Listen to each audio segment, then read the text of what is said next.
Welcome to Na'ala Land. We begin Parshat Mishpatim here to Shem. Here's one of my great pedagogic challenges. The mandate of this class, envisioned by the remarkable educators and pedagogues of Na'ala who want to bring you Torah classes of quality. How I ever got involved in this beats me. But there's wonderful people, and you know you have wonderful teachers, present company excluded. My job is they thought the following. It's possible. You can go through seminary, you can go through proper Jewish schools, or you could be about tshuva and not being exposed to proper Jewish education till later in life. And even though you go to shul and every week you hear the Parshat, still not know the entire story. So I really try, I prepare, I do what I can to convey to you the story. But what am I to do for Parshat Mishpatim? Mishpatim, there's no story, it's one commandment after another. So I've tried as I can, we shall see, and my challenge continues next week and the following week. Truma Tetzaveh, there's no story there. We talk about how to build a Mishkan. There's no story in the big day kahuna, the clothing of the Kohen. I'm going to try and be an editor. But before we go any further, let's remember that today's shir, as always, is Lili Nishmas Rachel Leah Bas Chaim Tzvi, Alel Shalom, Lichtig Gan Eden, all the Torah in her merit through the great system of Na'aleh. We thank our staff over here of Mrs. Libby Bamser, always with a smile, and I tell you what a wonderful person she is. She saw me, and I apologize. See, sometimes I seem to get a little bit tired and I yawn too much. She races out of the studio, gets me all kinds of caffeine goodies. What a wonderful person she is. Okay, what I do for a relative like that.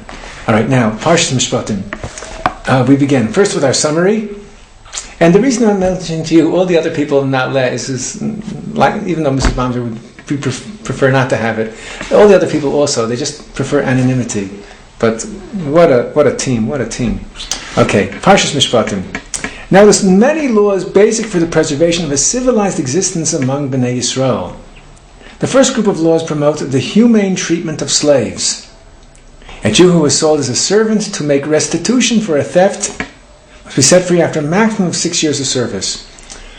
The law is that a Jew can become a slave for one of two reasons, as we shall see in Rashi. One of two reasons. Either because you stole and you have no money to pay for what you stole. See, in the Torah law, if you steal something, you have to pay for it. In secular law, you don't have to make restitution. You may be put in the jail, but the person who was robbed will always remain with his loss. According to Torah law, if you stole, you have to make restitution. If you don't have the money for restitution, you could be sold to slavery to make up what you owe. The second reason is that you're just so impoverished, you're in debt, and so the Torah doesn't have the concept of going bankrupt, and you just make bills with your plastic credit card, and afterwards you claim you're bankrupt, but you owe money, you have to pay for the money. You don't have money, you're sold to slavery. Okay, a Jew who is sold as a servant to make restitution for a theft must be set free after a maximum of 6 years of service.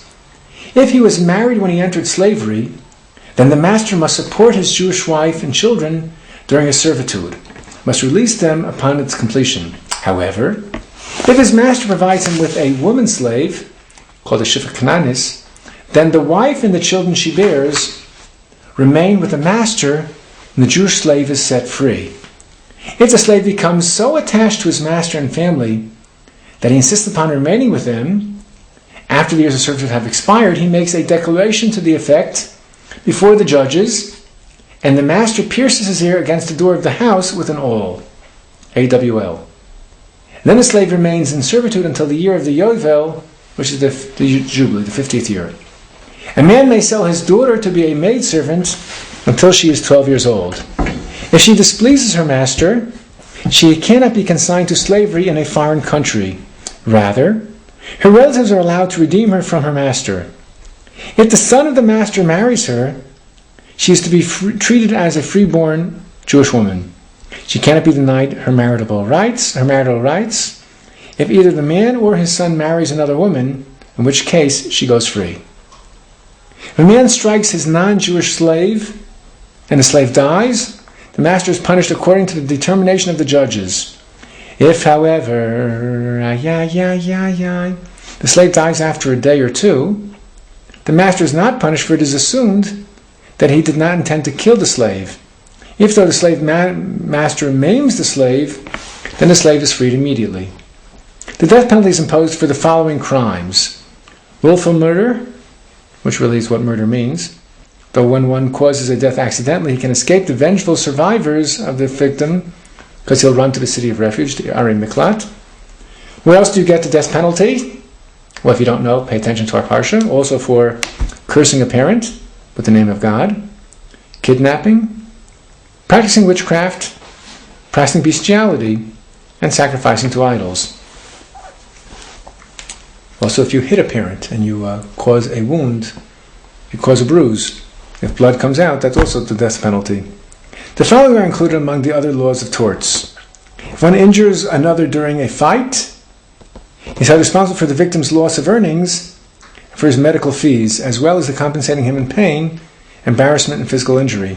That's another reason why Jews shouldn't be boxers. Now, I guess that sounds pretty obvious, but the fact of the matter is, in the 1940s, 30s, it was very common. Boxing was a common profession. Many people, it was really not an uncommon thing for people to be boxers. But if you hit a person and you cause blood to come out, which is what boxing is all about, you have a serious problem. Big shaila. Okay.